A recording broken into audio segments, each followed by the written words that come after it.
I've been wanting to put like some sort of niche up above where the bed is going so that we can have a place to put our phones at night. Because I kind of forgot to add any outlets around the bed. So I might see if I can run some 12 volt over here off of one of my other power wires. And then I'm going to put a 120 outlet. That's what that wire is for. I had already ran that. We were going to put them in the face of the bed, the box, but I forgot I was putting drawers there, and you can't put an outlet in the face of a drawer, or at least, you know, I'm not gonna.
Alright, so just got that done.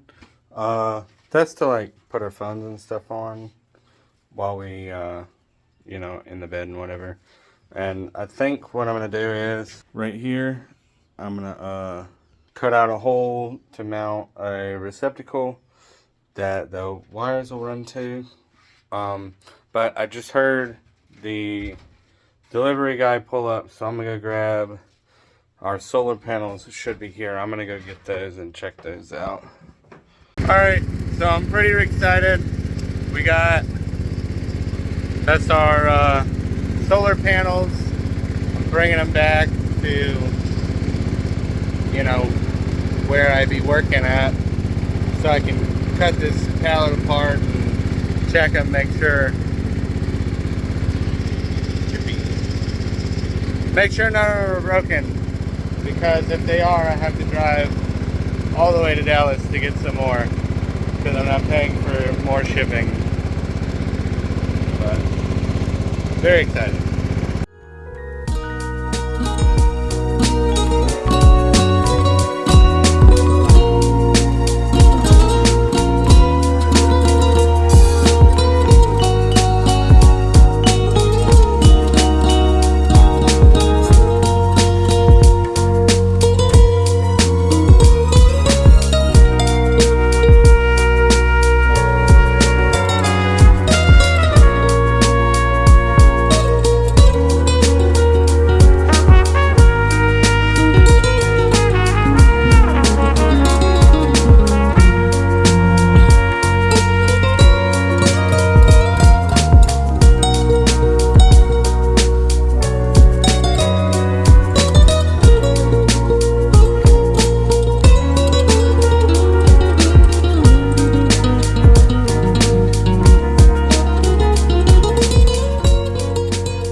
these things are absolutely massive. I like them there.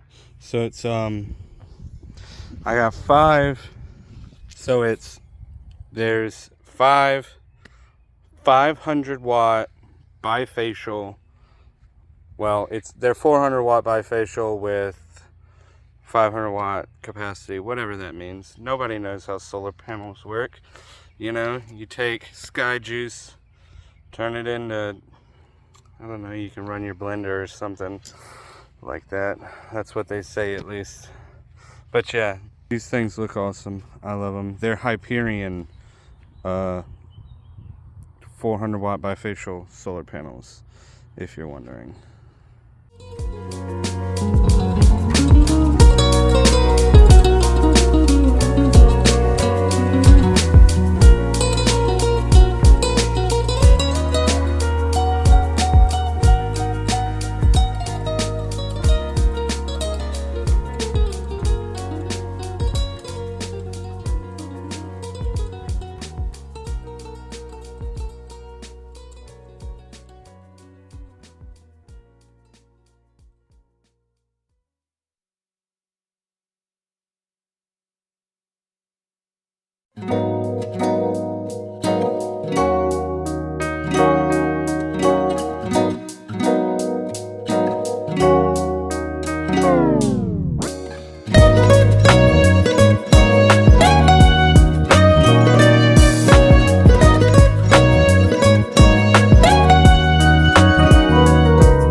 Megan's working on getting everything put under the couch. Let me show you. So these are our battery bank right there. 600 amp hour lithium iron phosphate. And then this is where all the components will be. Yeah, so this is what Megan's working on. And then I'm gonna be doing stuff, putting more wall coverings up and all that.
Alright, it's getting hot. I'm tired. Just got all the walls put up. Let me show you. Boom. Also got these switch panels put in. It's just a 3D printed box that I did with it's got a bus bar in the bottom because all this is 12 volt. So there's just a bus bar for all the grounds. I still have to make the pieces up there, but I got this done, that other switch panel, and then we got this in here. This wall, gonna make that one up there. Cut the niche out for the phones and stuff. AC goes here. And then the bed box will be there. Got this wall. Got that trimmed down. It's fitting together pretty nice. Thought I was gonna have a lot of trouble with getting like all these lines here to really do what I want them to do, but it's working out pretty well so far. I did have one issue. This wall here, when I nailed it in place, it kind of kicked back and towed under this cover here.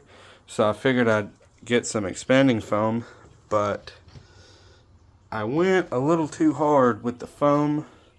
This side was worse. I was able to get it down some, but it's still not where I want. Yeah, so next I gotta do the wall covering on the other side for the cab area, and then I gotta build the bench for the driver, the cab, and I gotta build the bed box, the platform that'll it'll be on a hinge, so we can raise the bed up and out of the way. I gotta build that. I'll probably do that next before I do the cab, and then the last thing will be probably getting these, pieces cut, or I might do those first depending on how I feel. I gotta it's a lot of cutting. I gotta cut them, fit them, trim them, fit them, and keep doing that until they fit. So we'll see.